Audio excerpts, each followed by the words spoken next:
partito. Ok.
Buon pranzo a tutti, buon pomeriggio a tutti, vi disturbo ad ora, un'ora che stai finendo di pranzare. Io ancora non ci sono andato, andrò tra poco. Alle mie spalle il fiume Volturno, Rossato, speriamo che resti lì buono, e a testimonianza anche del ponte che è chiuso al traffico veicolare, sono qua a Cassel Volturno per aggiornarvi della intensa giornata avuta oggi, in questa metà giornata avuta con il nostro sottosegretario al Ministero degli Interni Carlo Sibilia, che dopo tanto tempo siamo riusciti sul territorio a organizzare una serie di incontri molto mirati che vi voglio raccontare. La mattinata è partita dalla polizia stradale di Caserta Nord, dove siamo incontrati il colonnello comandante provinciale dei Carabinieri, il comandante della Guardia di Finanza, il comandante della polizia stradale, e ci siamo soffermati sulle principali problematiche che poi abbiamo riscontrato durante la giornata, cioè quella dell'hotel Houston di Casagiove e quello di Cassel Volturno. Su questo ci soffermiamo. Il prefetto Ruberto sempre presente, e abbiamo manifestato la nostra disponibilità anche a intavolare un percorso proprio su Cassel Volturno, ma possiamo dire sull'intero provincia di Caserta. Su questo il sottosegretario Sibilia è stato molto fermo, anzi sicuro, ha dato la parola. Ci siamo spostati a Hotel, una realtà che rappresenta, per chi non lo sappia, rappresenta un albergo oramai non solo in disuso, in realtà ormai è un albergo completamente abbandonato, le strutture sono in crollo. Purtroppo però ricettaco non solo di rifiuti, ma spesso trovano riparo persone che non hanno dove andare a dormire. Purtroppo luogo di spaccio, dove è stata anche riscontrata la prostituzione, fini addirittura anche per trovare morte trovati in vicino di un bambino anni fa. Insomma, è un pugno veramente nell'occhio pensare poi questa struttura che sta all'uscita di Caserta Nord, quindi al di là del fatto che sta nel comune di Casagiove, rappresenta un biglietto da visita, ahimè, molto brutto di tutta la provincia di Caserta. Lì ci siamo incontrati con il sindaco di Casagiove, Giuseppe Pozza, e c'era il prete Don Stefano Giaquinto, parroco della principale parrocchia di Casagiove, che segue da sempre la vicenda dell'hotel Houston. È stato testimonianza di tanti fatti critici che ci sono stati nell'hotel Houston, e mi ricordava come questa attenzione è partita da una via Crucis, quando lui vide delle persone in stato d'abbandono e si fermò. Ascoltando questo grido di Don Stefano, siamo andati lì con Carlo Sibilia, che ha prontamente dato la sua disponibilità a risolvere la questione. Si tratta di capire a che punto è la procedura fallimentare con il riconoscimento del valore del bene asta. L'asta è andata bene, è andata a buon fine, nuovo, e l'estate con l'asta, e cercheremo di capire come fare per aiutare il sindaco a trovare anche altre destinazioni funzionali a questi volumi che oggi sono ancora destinati soltanto ad albergo, perché c'è tanta potenzialità in un posto nevralgico.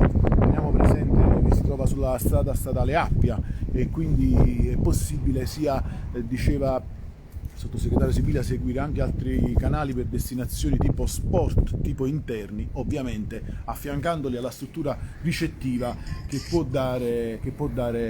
far guadagnare chi vuole investire in questa struttura. Da lì poi siamo venuti qui a Castelvolturno, alle mie spalle il comune, ci siamo soffermati per un bel po' con il sindaco attuale, sindaco che ci ha manifestato tutto ciò che non va a Castelvolturno.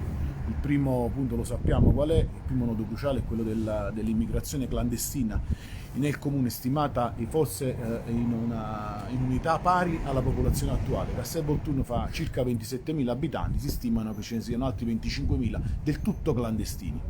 Non è purtroppo l'unico problema che vive Castelvolturno, perché c'è anche un problema legato ad abusivismo edilizio, questo c'è un po' in tutta terra di lavoro, c'è un problema legato all'erosione costiera, il mare con forza cerca di riprendersi i suoi spazi che nel tempo sono stati però occupati da abitazioni, molti di questi che sono allo stato di degrado più totale. Ci sono zone in cui non sembra purtroppo di vivere in un paese civile, con rifiuti anche per strada, gente di colore che gira, e molti di questi non sono persone che sono in possesso di un visto di soggiorno e ne possono averlo. Questo crea un grosso problema. Pensate, i rifiuti che si generano sono il doppio di quelli della popolazione residente e quindi di per sé già una difficoltà per poter far fronte a questa crisi di rifiuti, criticità legata al ciclo dei rifiuti. Pensate con tutte queste altre persone che generano rifiuti ma non pagano niente come tasse al comune. Al sindaco abbiamo dato tutta la nostra disponibilità, abbiamo affrontato i temi di alcuni progetti per cui sono state richieste dei finanziamenti, pensiamo a problemi anche ambientali. Uno in particolare riguarda la realizzazione o completamento delle strutture fognarie nella parte della destra del Volturno, una parte che è anche depressa rispetto al terreno, quindi ha un problema di smaltimento dei reflui, che è difficile perché essendo sottoposta va poi alzata con l'utilizzo e il ricorso a delle pompe sommerse, e c'è un progetto di oltre 6 milioni di euro di cui il sottosegretario Sibilia si è fatto carico per capire a che punto sta e se questi soldi sono stati dati alla regione, perché è poi la regione che deve procedere all'appalto dei lavori. Oltre al problema fognario e comunque ambientale, di criticità ambientale, c'è il problema del Volturno, una grande risorsa per il territorio che, ahimè, con i vari ponti che lo attraversano è però diventato un problema, perché molti di questi ponti col passare del tempo non sono stati manutenuti. Uno di questi lo avete visto all'inizio del video, qui alla foce del Volturno. L'altro, un po' più lontano, abbiamo un problema sulla foce del Lago Patria, dove il comune di Castelvolturno confina con il comune di Giugliano. Altri problemi li hanno i ponti verso la zona più interna. È un territorio che quindi corre il rischio, questo di Castelvolturno corre il rischio di essere compartimentato e quindi di diventare un'isola, tra virgolette, infelice all'interno di un territorio esterno molto più esteso, però un territorio con tantissime potenzialità. Basta pensare ai lidi che abbiamo di Castelvolturno, con un mare che è molto bello quando non ha il problema del ciclo depurativo, spiagge meravigliose, abbiamo la pineta di Castelvolturno, un'area interamente vincolata di un pregio enorme, quindi questo territorio ha tutte le potenzialità per poter esplodere in maniera positiva. Da dove bisogna partire? Bisogna partire da tutta una serie di sinergie da fare tra tutti gli enti, a partire dal comune sì, ma che vede il coinvolgimento della regione, del governo nazionale, ma anche dei fondi europei. Infatti in questo verso va gran parte del Recovery Fund, ricordiamo, l'inclusione sociale, la coesione, la transizione ecologica, sono tutte tematiche che calano, sembra un vestito fatto apposta per una realtà come Castelvolturno.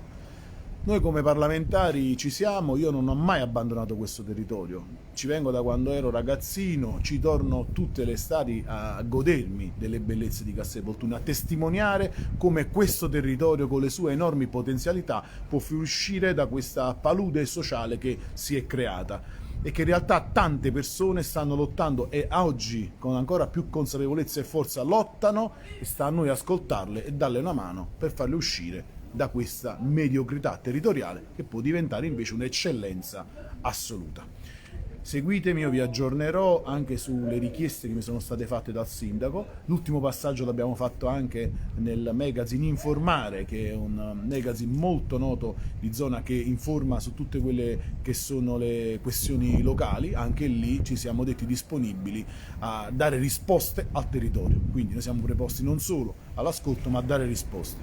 Per i miracoli ci attrezzeremo, ma l'unica cosa certa che vi posso dire è che su ciò che ci viene chiesto una risposta la daremo.